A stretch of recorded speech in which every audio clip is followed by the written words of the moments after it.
साल के आखिरी दिनों की वो रात तिमिरपुर गांव के लिए बिल्कुल अलग थी। ये साधारण ठंड नहीं थी, बल्कि ऐसी ठंड थी जो इंसान की हड्डियों से ज्यादा उसके दिल में उतर जाती है। उत्तर से आती सर्द हवाएं गांव की गलियों में घूम रही थीं, जैसे किसी पुराने राज को फिर से जिंदा करने आई हों। कोहरा इतना घना था कि सामने का रास्ता भी दिखाई नहीं दे रहा था।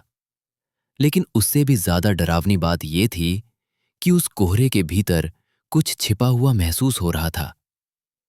गांव के बुजुर्ग कहा करते थे कि जब ऐसा कोहरा उतरता है तो सिर्फ रास्ते नहीं ढकते, बीते हुए गुनाह भी लौट आते हैं। गांव की मुख्य सड़क के मोड़ पर एक पुरानी चाय की दुकान जल रही थी। पीली सी रोशनी बार बार कांप रही थी, जैसे उसे भी इस रात पर भरोसा न हो। दुकान के बाहर दो किशोर बैठे थे, जो रोज की तरह स्कूल से लौटते वक्त यहां रुके थे। मगर आज उनके दिल में अजीब सी बेचैनी थी। ठंड के साथ साथ माहौल में एक भारीपन घुला हुआ था। दुकान के अंदर से बूढ़े दुकानदार की आवाज आई कि अब देर हो चुकी है और आज रास्ते ठीक नहीं हैं। दोनों ने बिना ज्यादा सोचे वहां से निकलने का फैसला किया। जैसे ही दुकान की रोशनी पीछे छूटी, अंधेरा और भी गहरा लगने लगा। घर जाने के लिए उन्हें एक कच्ची पगडंडी से गुजरना था, जो खेतों और पुराने पेड़ों के बीच से होकर जाती थी।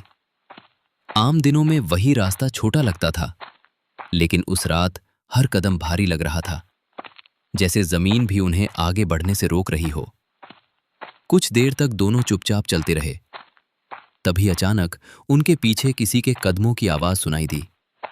पहले एक, फिर दूसरा, और फिर अचानक सन्नाटा। जब उन्होंने पलटकर देखा तो कोहरे के सिवा कुछ नहीं था। लेकिन थोड़ी ही देर में दूर कहीं एक हल्की सी रोशनी दिखाई दी, जैसे कोई लालटेन लेकर चल रहा हो। रोशनी हवा में तैरती हुई सी लग रही थी। जैसे जैसे वो रोशनी पास आती गई, हवा और ठंडी होती चली गई। सांस से भाप निकलने लगी, और तभी एक झटके में वो रोशनी बुझ गई। चारों तरफ ऐसा सन्नाटा छा गया कि दिल की धड़कनें तक सुनाई देने लगी।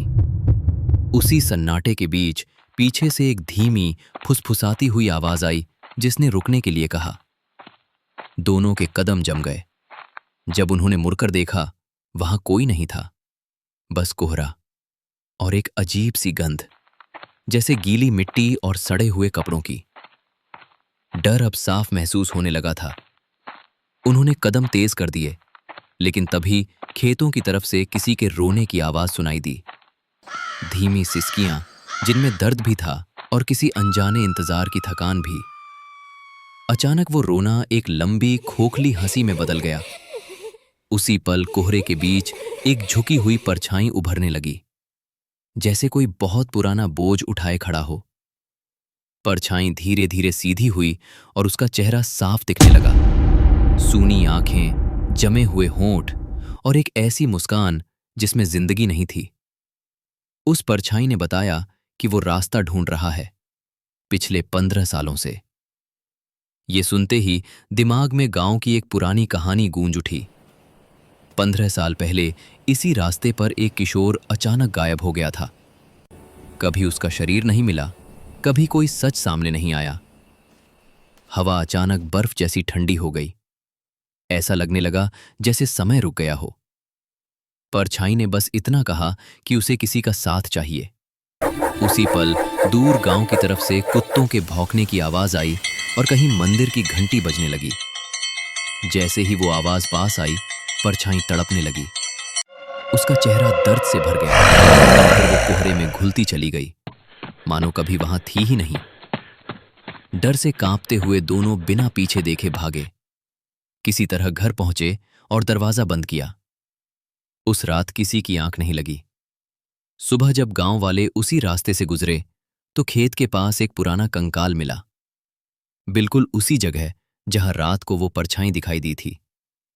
जब ये बात बूढ़े दुकानदार तक पहुंची तो उसने सिर्फ इतना कहा कि कुछ रास्ते ऐसे होते हैं जहां हर किसी को नहीं जाना चाहिए। और आज भी जब तिमिरपुर में घना कोहरा उतरता है, लोग कहते हैं कि उस पगडंडी पर कोई अब भी भटकता है, किसी का इंतजार करता हुआ।